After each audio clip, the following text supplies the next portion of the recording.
We're gathered today as part of our solemn duty to uplift and protect the welfare of our people by ensuring that this 2026 budget will be a million light years away from the controversial 2025 General Appropriations Act, tagged as the most corrupt, the most scandalous, and the most anomalous budget the Philippines has ever had in years. Mr. President, my no vote is anchored on concrete audit findings, fiscal patterns, and policy distortions surrounding various financial assistance programs or ayudas. I may not be part of the bicameral conference committee, but I have faithfully participated in scrutinizing critical aspects of this budget. From the committee hearings, sinamahan natin ang napakasipag nating chairman of the Finance Committee, Senator Sherwin Gatchalian, hanggang sa isa lang na dito sa plenaryo ang committee report. Let me be clear at the outset, Mr. President, I voted in favor of the Senate committee report. I supported our Senate version because it reflected hours of rigorous scrutiny during committee hearings and plenary debates, where we collectively tried to correct the mistakes of the past, particularly those that plagued the 2025 budget and the corrupt and rotten system that gave birth to and proceeded from it. However, come the bicameral conference committee deliberations, tila bumalik sa dating forma ang mga alokasyon na maingat nating binantayan.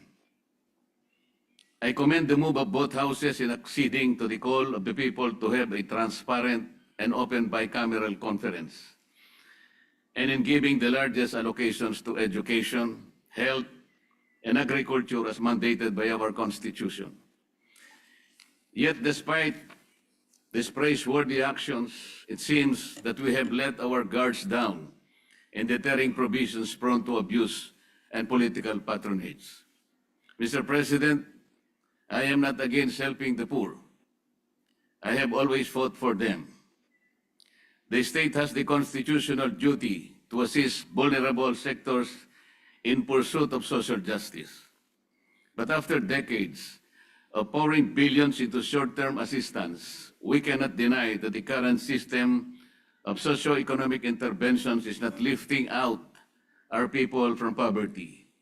It is merely managing it, and poorly at that. From the start, I have repeatedly expressed my position on the proliferation of ayuda programs.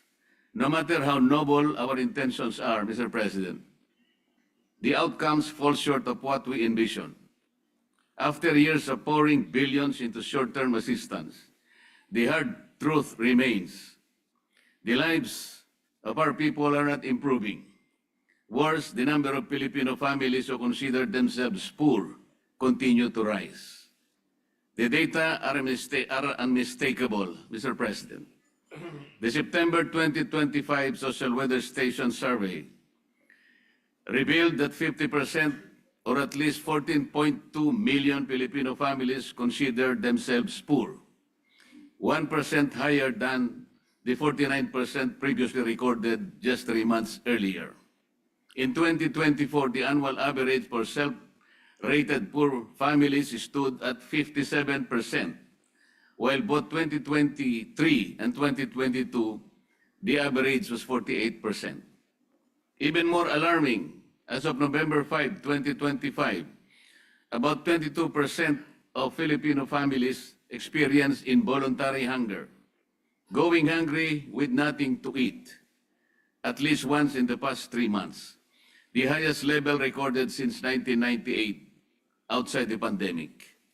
Mr. President, these are not abstract statistics. These are lived realities. And they beg the question, if ayuda is working, why are more Filipinos continue to be hungry and poor today? AIX, MAIFIF, TUPAD, samut-sari na ang naimbentong dagdag na listahan ng mga ayuda. Iba't ibang termino rin ang nagagamit. Ngunit patuloy lamang itong naaabuso at nagagamit pampolitika. At hindi ito haka-haka lamang, Mr. President. Ang Commission on Audit na mismo ang nagsabi, noong 2024 COA Audit Report, binatikos ang 4.157 milyong AIX disbursements na inilabas kahit kulang ang mga dokumento. Ilang DSWD field officers din ang nag-ulat ng mababang utilization rates, non-compliance sa payment schedules at weak validation ng mga beneficiaries, creating serious risks of overestimated targets and improperly screened recipients.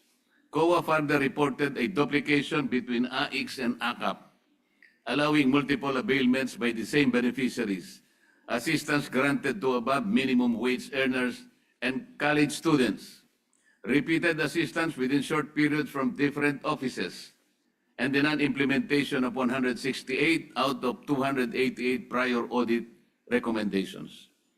Yet here we are again. The Bicameral Conference Committee has finished off with the greater budget for the AYUDA programs, including an additional 4.8 billion for AIX, bringing the total to 63.9 billion. A total of 22.44 billion for TOPAD, after the Senate has deliberately reduced it to 13.08 billion, or third reading from the House proposal of 21.03 billion.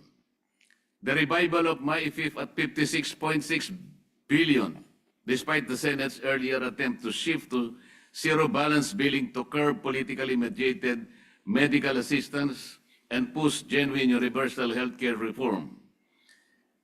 And the insertion of 10 billion for the presidential assistance to farmers and fisherfolk, despite its deliberate removal under the Senate committee report. These four AYUDA reforms or programs alone, now totaling 147.9 billion, are just among the many other discretionary assistance programs. The same pattern emerges in the restoration of unprogrammed appropriations. After initial assurances that these standby funds would be scaled back, the bicameral committee reversed its course and restored unprogrammed appropriations to 243.4 billion, even higher than the House-approved level, as far above the Senate's reduced version of 174.55 billion. This is recklessness.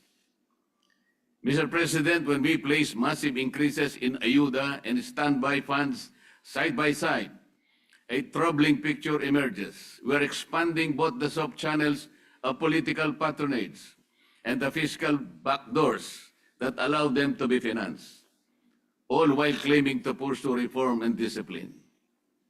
This is impunity. Mr. President, other countries show us that assistance can be productive and empowering.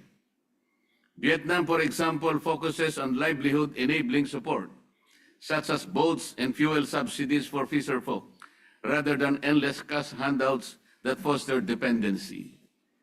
Yet in this bicameral report, we doubled down on unprogrammed funds and lump sum assistance instead of redirecting resources toward long-term solutions for food security, jobs, education, and healthcare systems.